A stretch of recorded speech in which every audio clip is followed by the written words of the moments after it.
Good morning, everyone. My name is Shalene Kurd. I'm a member of the Board of Trustees. I'd like to especially welcome people here for the first time or back for a very long time. If that describes you, I've got 3 requests. First of all, please go to the link you'll find in the chat box and share your contact information. That way you'll receive information about how to get involved in our community. Second, if you're on Facebook, we hope you will join the ORUUC Facebook group. Third, at the end of this service, please stay tuned to this Zoom room for a session of inquirers, which is a time for newcomers to get to know one another and to learn more about ORUUC. Welcome. Every week for years, this congregation has sent half the offering out to the community to nonprofit mission that we support. For the month of August, our Split the Plate recipient is the Blossom Center for Childhood Excellence. As you make your gifts today, please keep in mind the vital mission that this organization has of providing safe, round-the-clock childcare for working families in our community. I hope you enjoy the service. Thank you.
The 14th century mystic Julian of Norwich lived during one of history's worst pandemics, the Black Death.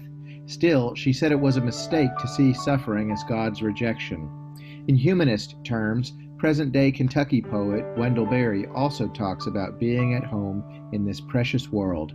Without this core belief in beauty and sacred worth, we can engage in self and other destroying behaviors which only bring more suffering. Contemplative practices invite us into union with the earth, with life, and with the divine. They help us remember beauty in spite of all, healing the wounds of forgetfulness.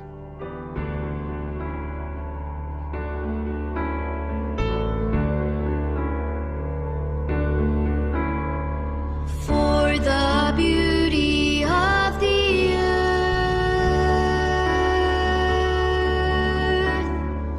for the glory of the skies,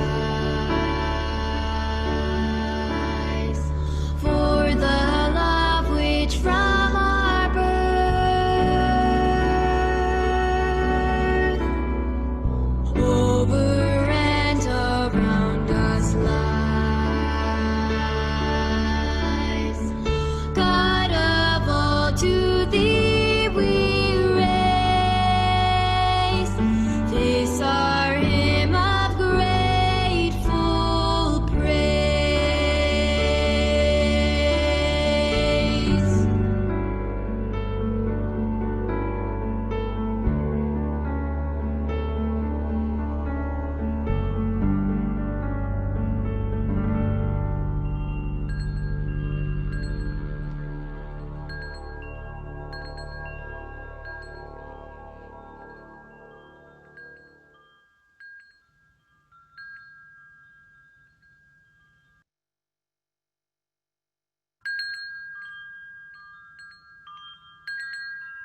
What pulls the earth together?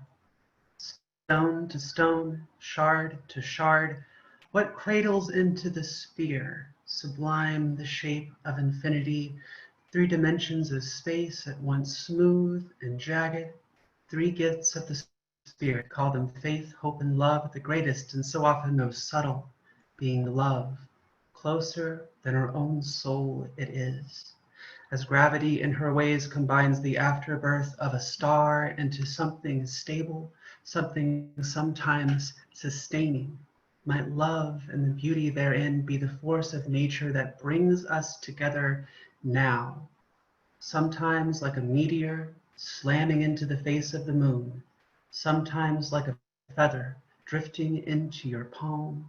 Whether you gather this morning with the hardness of a falling star, the chill of the morning dew, or the gentle stretch of the dawning sun, let us each turn towards that which draws us nearer to one another, nearer still to ourselves, nearer yet to the beloved, beguiled in beauty, that which gives the ground its groundedness, love its lovingness, the stable altar upon which our shared faith rests, though we bring many names, held high on the pillars of our beautiful difference. Yes, let us enter and invite the holy here. Let us invite the love beyond understanding.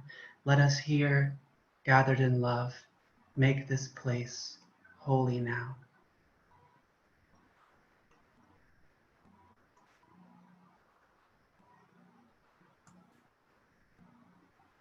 Good morning, everyone. Will you join me in singing our opening hymn, Morning Has Broken?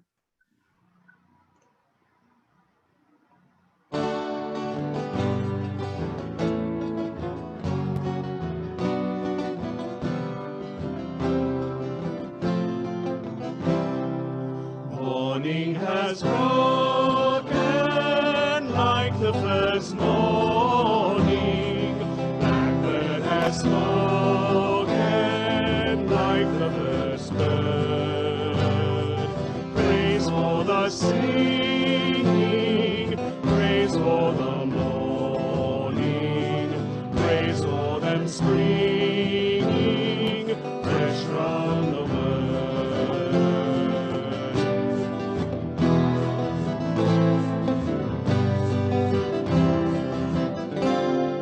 Sweet the rain's new fall, sunlit from heaven, like the first dew fall on the first grass. Praise for the sweetness of the wet garden, sung in completeness where God's feet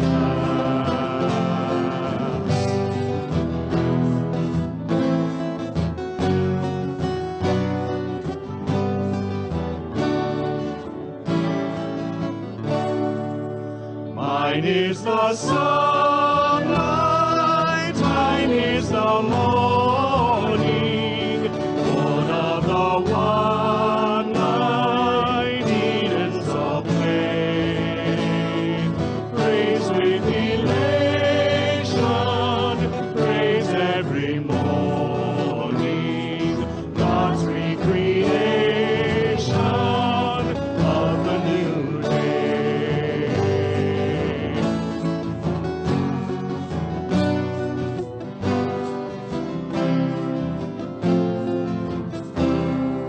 Morning has broken like the first morning. Blackbird has spoken like the first bird. Praise for the singing, praise for the morning, praise for them springing fresh from the word.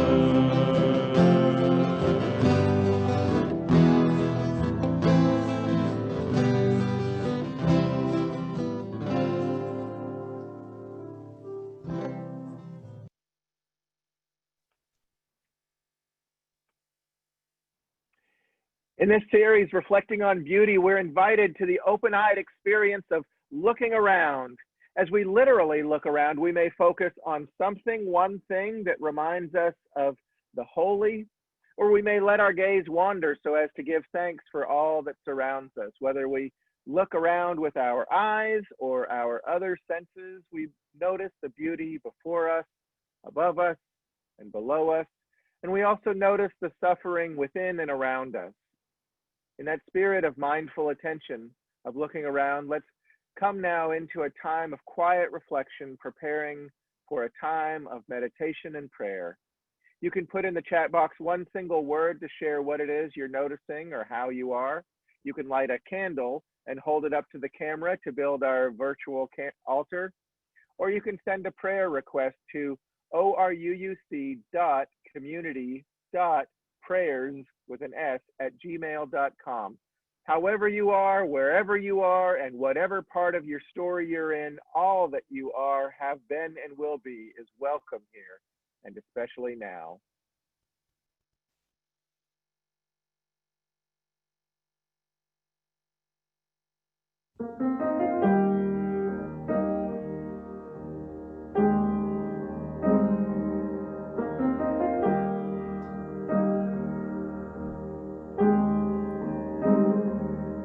When you're tired and feel you can't get through, uncertainty comes over you, just look around. When your problems seem too much to bear, unsure if there's someone who cares, just look around. Whether stranger, neighbor, family, or friend, on each other in tough times we can depend. Look around, kindness, love is ours to share. We can see it everywhere, though it might seem like forever. Look around, even in our darkest night, things are gonna be alright. We'll get through this together, just look around.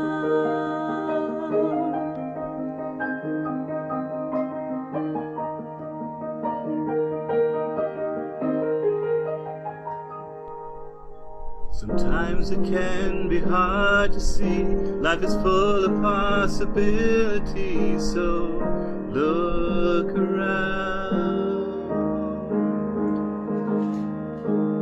Each new day is such a gift, embrace it and the life you live, and look around. Outstretched arms and many helping hands. Don't give up on all your dreams and all your plans. Look around, kindness, love is ours to share. We can see it everywhere, though it might seem like forever. Look around, for even in our darkest night, things are gonna be alright. We'll get through this together, just look around.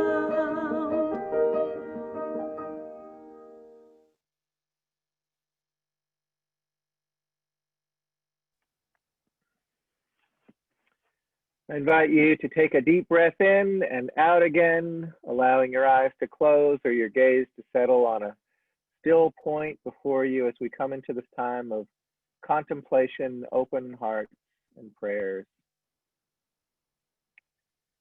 Spirit of love, source of all, we come to this morning as those who have stumbled and staggered and wandered away from our truest intentions and from the call of love. We have been part of wounding and being wounded in this past week, and yet we are tenacious, we are stubborn, We are created to turn again toward hope again and again, and that brings us here.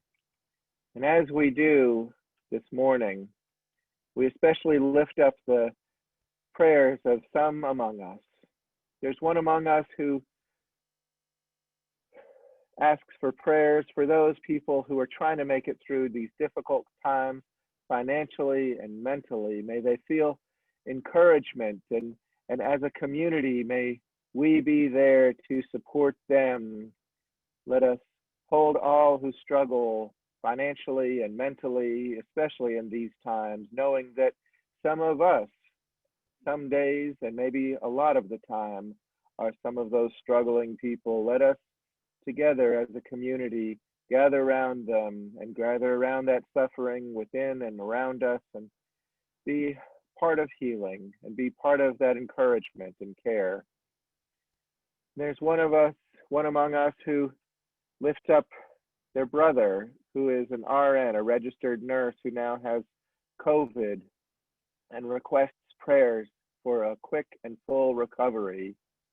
Spirit of love, we know that so many frontline first responders and healthcare workers and educators and community leaders are putting themselves out there in a spirit of service and sacrifice at great risk to themselves and those they love.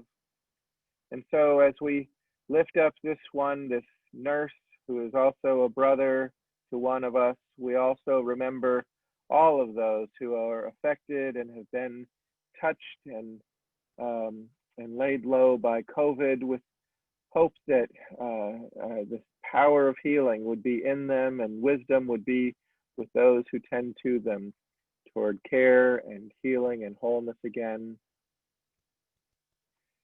There's one among us who lifts up our own Jan Nielsen and his wife Jan. Jan is in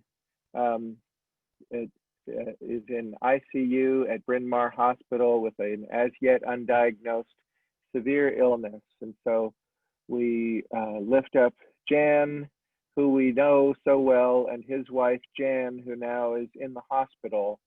And we wish care for both of them and pray for healing and strength and a diagnosis and information and wisdom for the caregivers all around them. There's one among us who prays for all who have asked for the blessings of love for those in cancer treatment, for friends whose grandson died in an accident, for homeless people who are living in the woods and wanting a home, and all who struggle with COVID, and teachers who are feeling great stress about keeping people safe. And this one asks that blessings rain down. May blessings rain down among all of these so affected, and may all those who are feeling despairing and without hope this morning be infused and suffused with hope, and may we in our lives be part of that hope for others, even as we reach for it and ask for it and seek it ourselves. All this we pray in the name of love. Shalom, blessed be, and amen.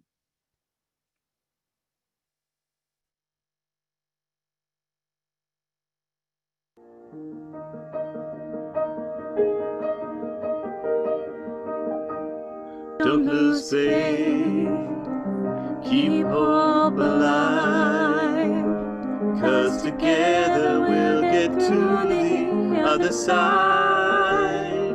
When you feel weak, I'll be strong and remind you that you're never alone.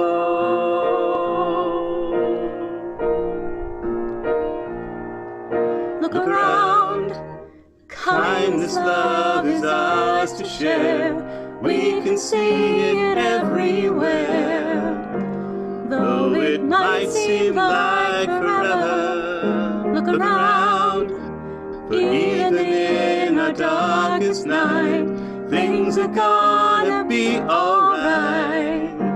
We'll get through this together. Just look around. Look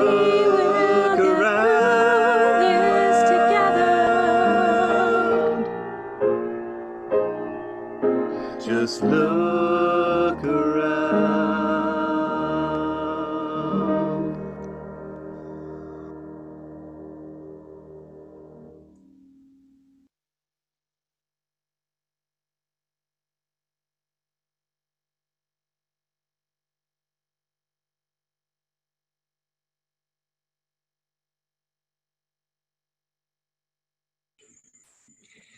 Throughout this pandemic, ORUUC has continued to serve the wider community, and we've continued to care for each other in ways that keep each other safe. That service and care is also what the Blossom Center for Childhood Excellence is about, keeping in mind both our ministry, ORUUC, and the families helped by Blossom. Please be as generous as you can be, as the offering will now be gratefully received.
May the gifts shared this morning and the way that we live this next week be a blessing to those who need one, making the world a little more loving and a little more just.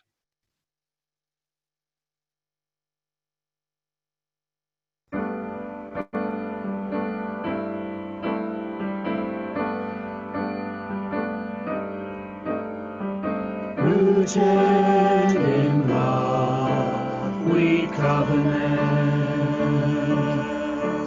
together in peace, to face conflict with compassion, to see strength in diversity, to share laughter and tears, to honor the profound in each of us.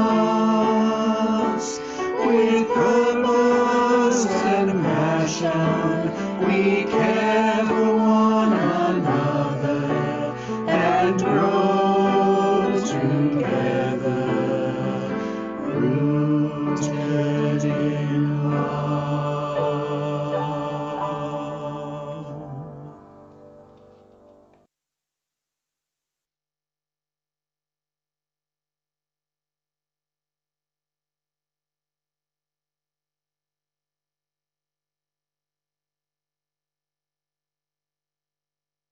Do you remember that we are talking for the next few weeks about how beautiful the world is and everything and everyone in it? Remembering is part of today's message. Today, in our search for beauty, we are going to remember how warm and comforting divine love can be. As Unitarian Universalists, our Universalist ancestors said that God's love was present with us all of the time and right by our side 24/7. So this week's search for beauty is for something that can wrap us up and help us feel safe and warm, like a wonderful blanket. Let's find one right now. See if you can find one.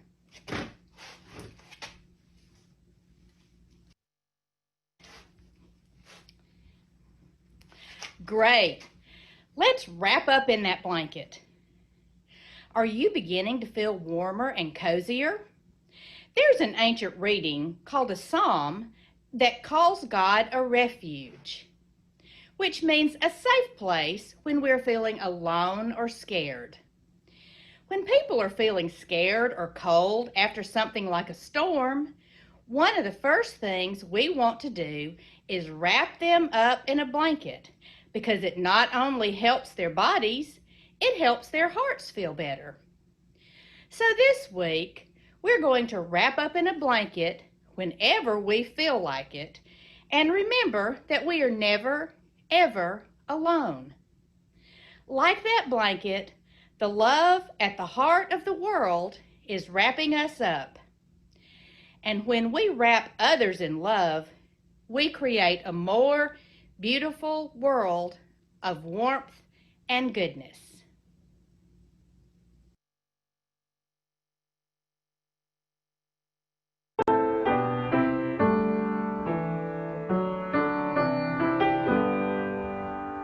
Beneath our arms we shelter you. You warm our hearts as you pass through. May God guide you as you go, to help you learn and help you grow.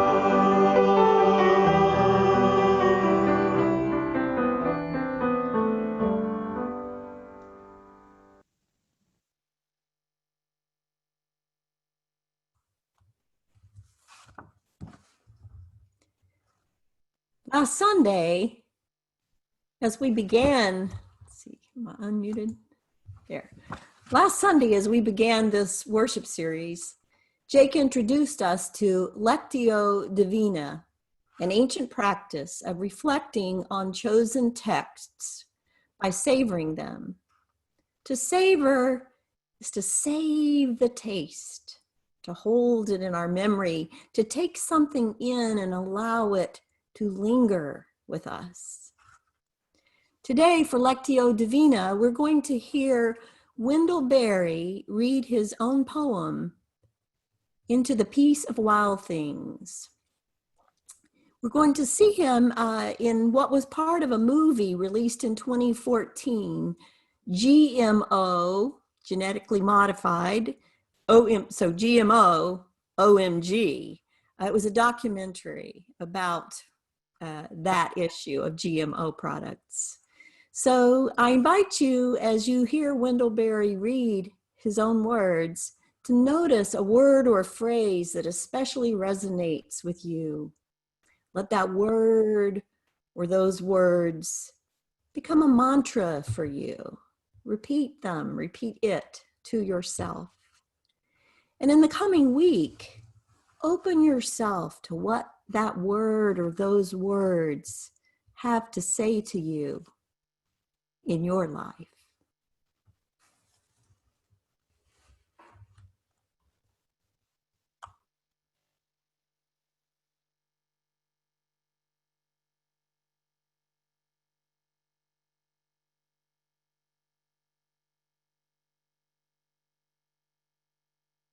The Peace of Wild Things.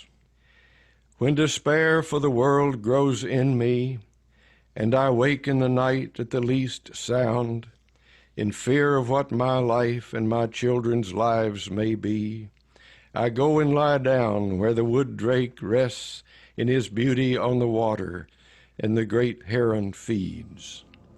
I come into the peace of wild things, who do not tax their lives with forethought of grief. I come into the presence of still water, and I feel above me the day-blind stars waiting with their light. For a time I rest in the grace of the world and am free.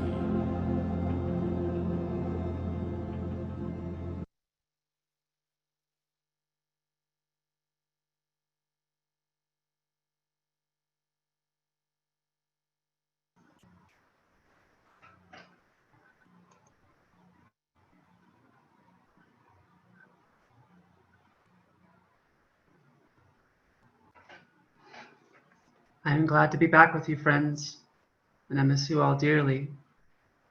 I continue to grow and deepen and come alive while undergoing clinical pastoral education and learning this art of hospital chaplaincy. And it is a joy to be with you again, a gift to see your beautiful faces, and it fills me with gladness to get to share my faith with you.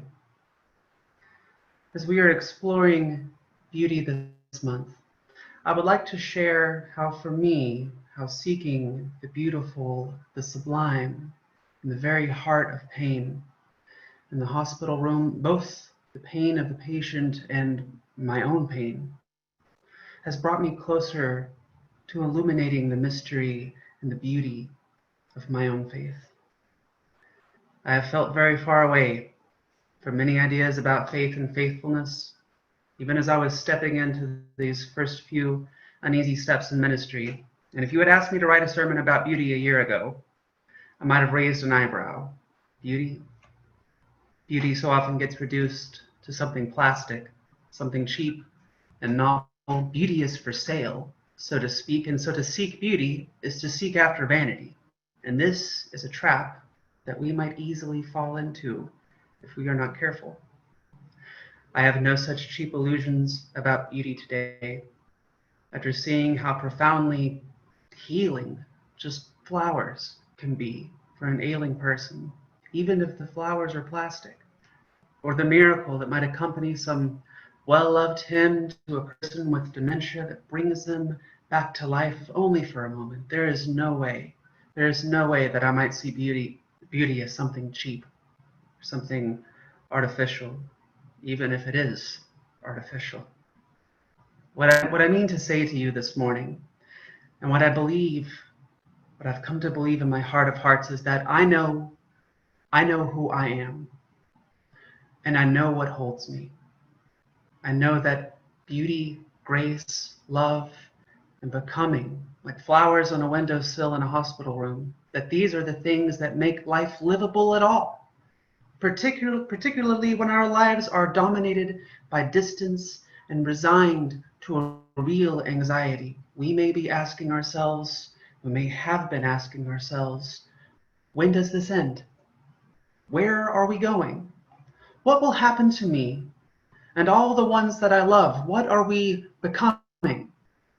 There is a woman who may certainly speak to such times as these are, though they may be quite different, times of pandemic, times of quarantine, times of war, times even of climate catastrophe, and times, most certainly times of trouble.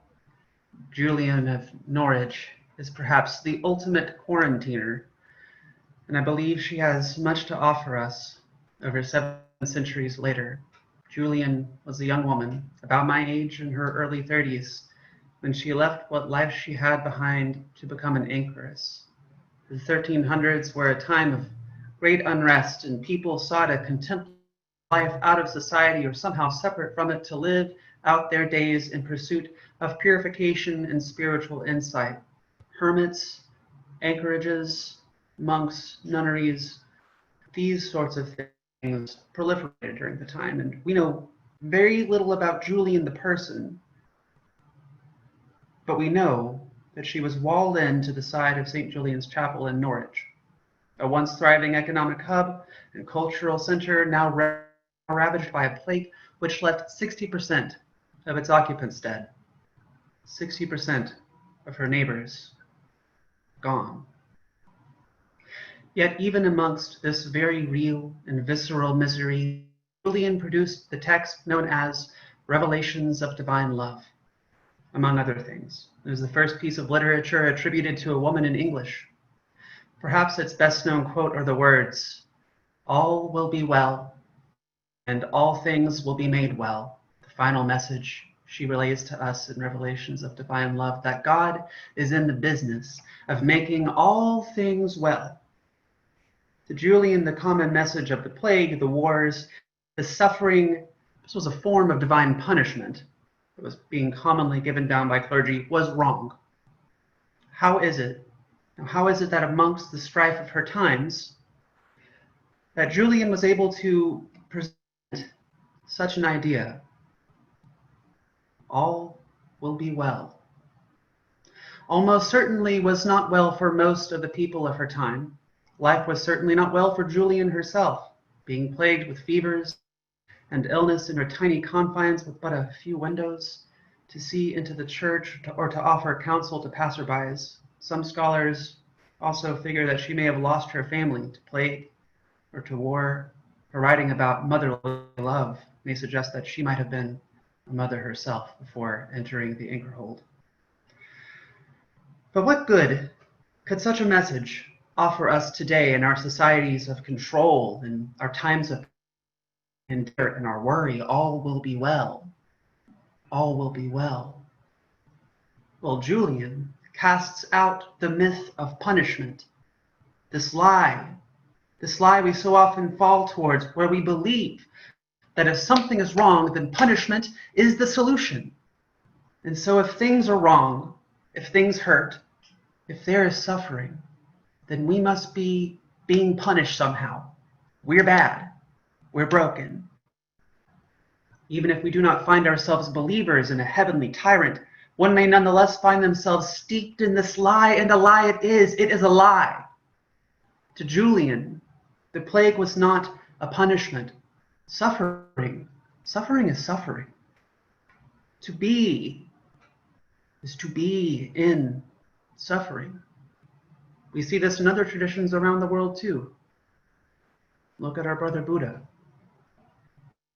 The primary quality of God, though, to Julian, to ultimacy, was not harsh justice, was not divine vengeance, and was not power, but was love.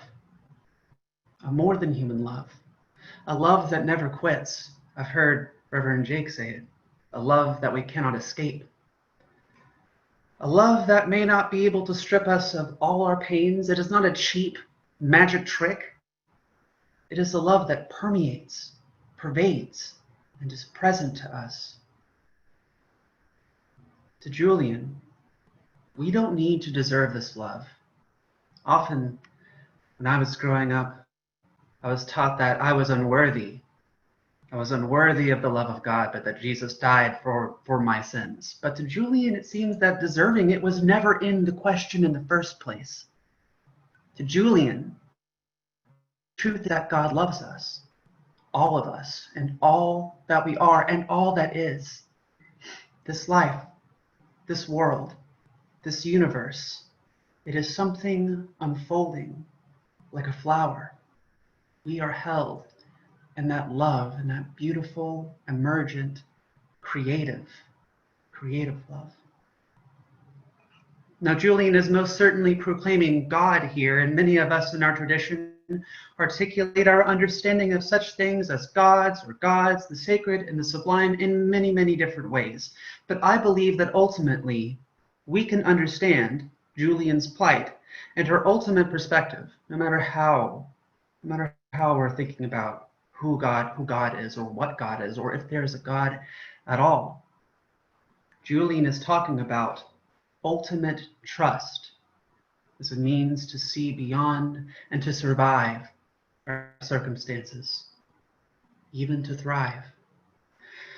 She is reminding us that we deserve a place at the table of the ultimate, a place to rest, a place to be loved. She is reminding us that we are of and for the beloved, and that we are worthy, that you, even now, over 700 years since she was confined to the anchorage, are a beloved child of a love beyond human reason, and that you are precious beyond compare to us Unitarian Universalists who might not share all of Julian's theologizing. We may turn to our first principle. What does it say? We affirm and promote the inherent worth and dignity of all people, even you, even me, with all my brokenness, with all your longing. I know many of us, particularly now, may be finding ourselves running around back and forth, working to solve many people's problems, including our own. And in the weight of crisis, in the rush of the hurried week, even then, you are loved. I know there are those among us who wonder if we're good enough, smart enough, good-looking enough, hardworking enough, strong enough, nice enough. We wonder if we deserve the things that we have. We wonder if we deserve the friends who love us. We wonder if we deserve the love of our spouses and children. We wonder if we are enough, and we wonder if there is enough love out there. Often in this wondering, we have been so conditioned by scarcity culture, this idea that there isn't enough. We may find ourselves recoiling when someone suggests that maybe we aren't so bad. Maybe you're not so bad. Maybe I'm not so bad. That we are better than we think we are, smarter than we feel, stronger than we know. Oh, not me. Surely not. And there's another Christian mystic who lived some 300 years after Julian, in quite a different time. Teresa of Avila was known for scolding her fellow nuns when they engaged in this sort of thought, this sort of behavior. Oh, I am not, who am I to be? I'm not good enough. She would call this behavior low-flying, low-hanging, and petty theft. Petty theft. Our willingness, as Wendy Farley, who we saw quoted in our opening slides, our willingness to be satisfied, she says this, to be satisfied by these lower understandings of ourselves, our willingness to be satisfied by these low understanding, these low-flying, low-hanging understandings of ourselves is a theft, petty theft. Our willingness to be satisfied with this is the robbery of who we really are. It is denying who we are. It is forgetting this truth that we are loved, that someone loves you so much, more than words can say, that you have been loved, and that you are loved, and that you will be loved, that you have been loved into being who you are right now. In sharing my faith, I must say alongside Sister Julian that there is enough, and that you are enough. You are so very special. You are endowed with inherent worth and dignity by your very being, and there is nothing you can do to lose access to that love. It will always be there for you, somewhere. Be it in the hospital room, or the dining room, or the office, or the apocalypse. You are made for the beloved. And who is the beloved? I invite you to not look at me for just a second, and to look around, maybe flip through some of the faces you see on the bar up above.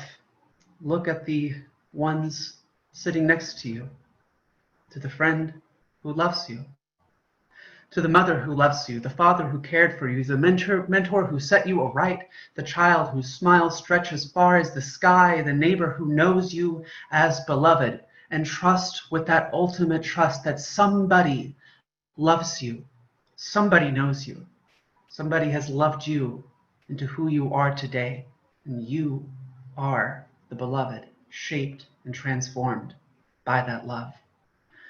Friends, can you hold on to that? Can you hold on to that? I've heard it said that if there is anything like sin, if there's anything like sin that exists, it is the forgetting that we are the beloved. Not because of what we do or what we own or because of what people might say about us, but because that is what we are. It is that petty theft of your true self, the grand larceny of your own heart. Can you hold on to that? Can you remember? And when you forget, can you come back? Can you come back and rest in that truth? Knowing that there is a world and a way beyond the circumstances of the present, beyond even the pains of our own mortalities, and beyond the illusion of our own unworthiness. Can you do this with me, friends? Can we try? I will try to remember this as well, for this is where my faith must ultimately rest, that we, that all of us are for the beloved, and that love never fails.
With each week's message, we will find a way to integrate contemplative practices into our daily lives as a way of opening to life in deeper ways, thereby training our spirits for compassion in all things.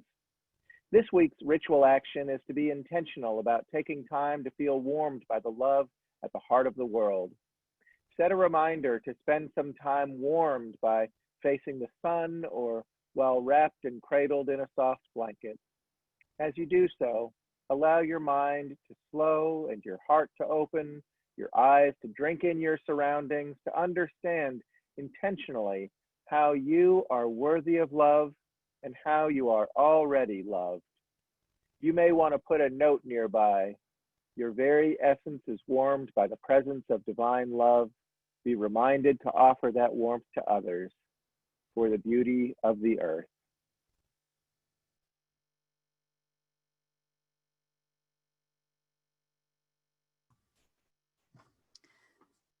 Please join us in singing for the beauty of the earth, for all that is our life.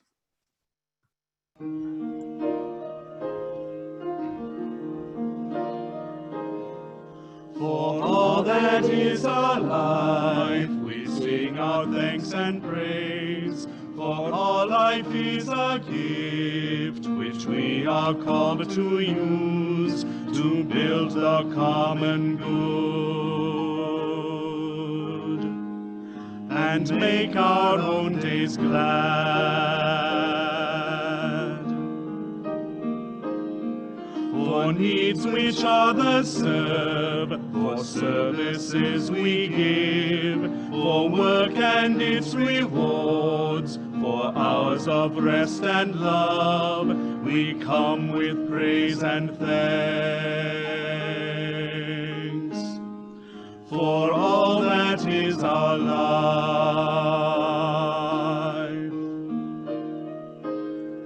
For sorrow we must bear, for failures, pain, and loss, for each new thing we learn, for fearful hours that pass, we come with praise and thanks. For all that is our life.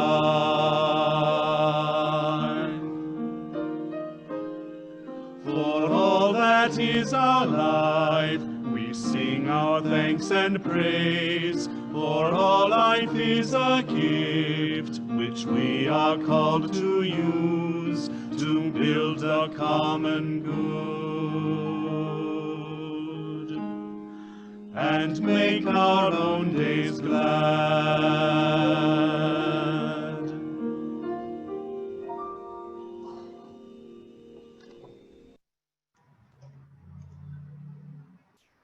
Friends, look at me. You are important. You matter so much. Your life, be you a minister, a layperson, a believer, a skeptic, in gladness or in mourning, or in some strange mix of the two, are so unbelievably loved. Beloved Church, yours is a life for the living, a life for the loving, by and for and with the beloved. Go forth and proclaim the power of love that sets us free. Amen. And may a great joy be yours.